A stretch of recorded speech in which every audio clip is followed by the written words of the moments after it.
খুবই গুরুত্বপূর্ণ, কারণ কি গভর্নেন্স এবং সাধারণ মানুষের গভর্নমেন্টের সাথে যে কানেকশন সেটা শুরু হচ্ছে এই মিউনিসিপ্যালিটি লেভেলে, এবং আমাদের কাজ হচ্ছে পরিষেবা দেওয়া। সুতরাং সেখানে ডিলিমিটেশন করে ওয়ার্ড বাড়ানো হচ্ছে যাতে পরিষেবাটা আরও ভালো করে দিতে পারি।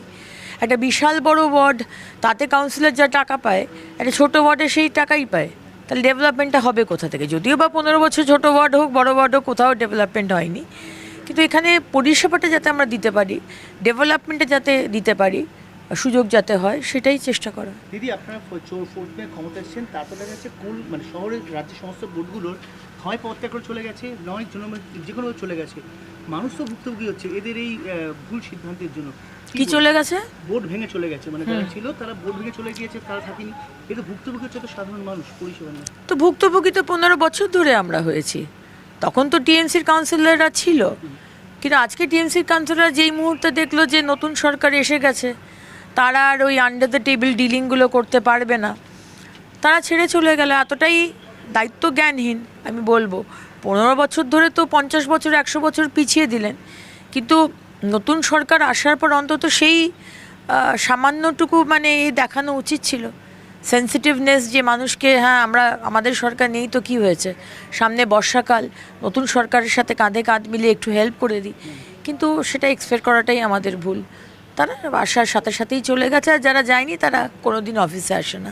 আমার একটাই প্রশ্ন, সেটা হচ্ছে যে আমরা দেখেছিলাম যে এর আগে আপনারা যখন ক্ষমতায় আসেন বিরোধী দলে বসতেন, তখন ক্রমাগত আপনাদেরকে বলা হতো বিজেপি নাকি একটি সাম্প্রদায়িক দল এবং বিজেপি মুসলিম বিরোধী। কিন্তু এখন দেখা যাচ্ছে যে রাজ্যে ক্ষমতা আসার পর কেন্দ্রে হোক বা রাজ্যে সর্বত্র সংখ্যালঘু যারা সাংসদ আছেন, বিধায়ক আছে, আপনাদের সাথে ঘনিষ্ঠতা বাড়াচ্ছেন এবং আপনাদের সহযোগিতা নিচ্ছেন। এই পরিবর্তনটা কীভাবে দেখছেন? ভালো লাগছে, কারণ প্রথম দিন থেকেই তো আমরা এই কথাটাই বলে এসেছি। আজকে হালে আমাদের সরকার এসছে পশ্চিমবঙ্গে, আজকে 22টা রাজ্যে আমাদের বিজেপি সরকার চলছে। সেখানে যে যখন লাইনে দাঁড়িয়ে গ্যাসটা নেয়, উজ্জ্বলা গ্যাস বা প্রধানমন্ত্রী আবাস যোজনার বাড়ি বা অমৃত বা জল জীবন মিশনের জল, তখন কিন্তু কেউ জিজ্ঞেস করে না তুমি কি মুসলমান, তুমি কি শিখ, তুমি কি হিন্দু। যে দাঁড়িয়ে থাকে সেই জিনিসটা পায়। সুতরাং ভুল বোঝানো হয়েছে, প্রতিটা জিনিসে বলা হয়েছে কেন্দ্র সরকার টাকা দিচ্ছে না, কেন্দ্র সরকার বাঙালিকে ঠিকভাবে দেখে না, পশ্চিমবঙ্গকে নিচু দেখাতে চায়। আজ তো এক্সপোজ হয়ে যাচ্ছে। আমফানে কত চুরি হয়েছে কদিনের মধ্যে জানতে পারবেন, কেন্দ্র সরকার কত টাকা দিয়েছে প্রতিটা ক্ষেত্রে আপনারা জানতে পারবেন। 21শে জুলাইয়ের কান্নাকাটি, এত নাটক জানতে পারলেন যে অ্যাকচুয়ালি 21শে জুলাই নিয়ে আগের সরকার কতটা কি কাজ করেছে।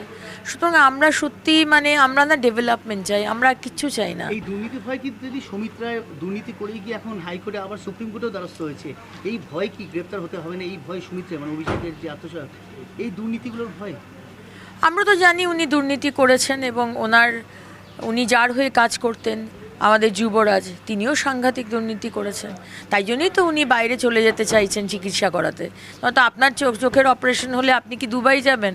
আপনি তো এখানে সরকারি হাসপাতাল ছেড়ে দিন, আপনি তো বেস্ট অফ প্রাইভেট হসপিটালস রয়েছে, আপনি তো সেখানে যাবেন। আপনি ওই সাউথের দিকে ভালো ভালো হাসপাতাল রয়েছে, নর্থের দিকে রয়েছে, কিন্তু উনি একদম যে ওনাকে সুপ্রিম কোর্টে দৌড়াতে হচ্ছে যে ওনাকে যেতেই হবে, তার মানে এজেন্ডাটা চিকিৎসা করানোর নয়, এজেন্ডাটা পশ্চিমবঙ্গ থেকে পালাবার। সুমিত্রা তাই, সুমিত্রা আত্মসহায়তা তাই, সব একসাথে, সব দে আর অল হ্যান্ড ইন গ্লাভস।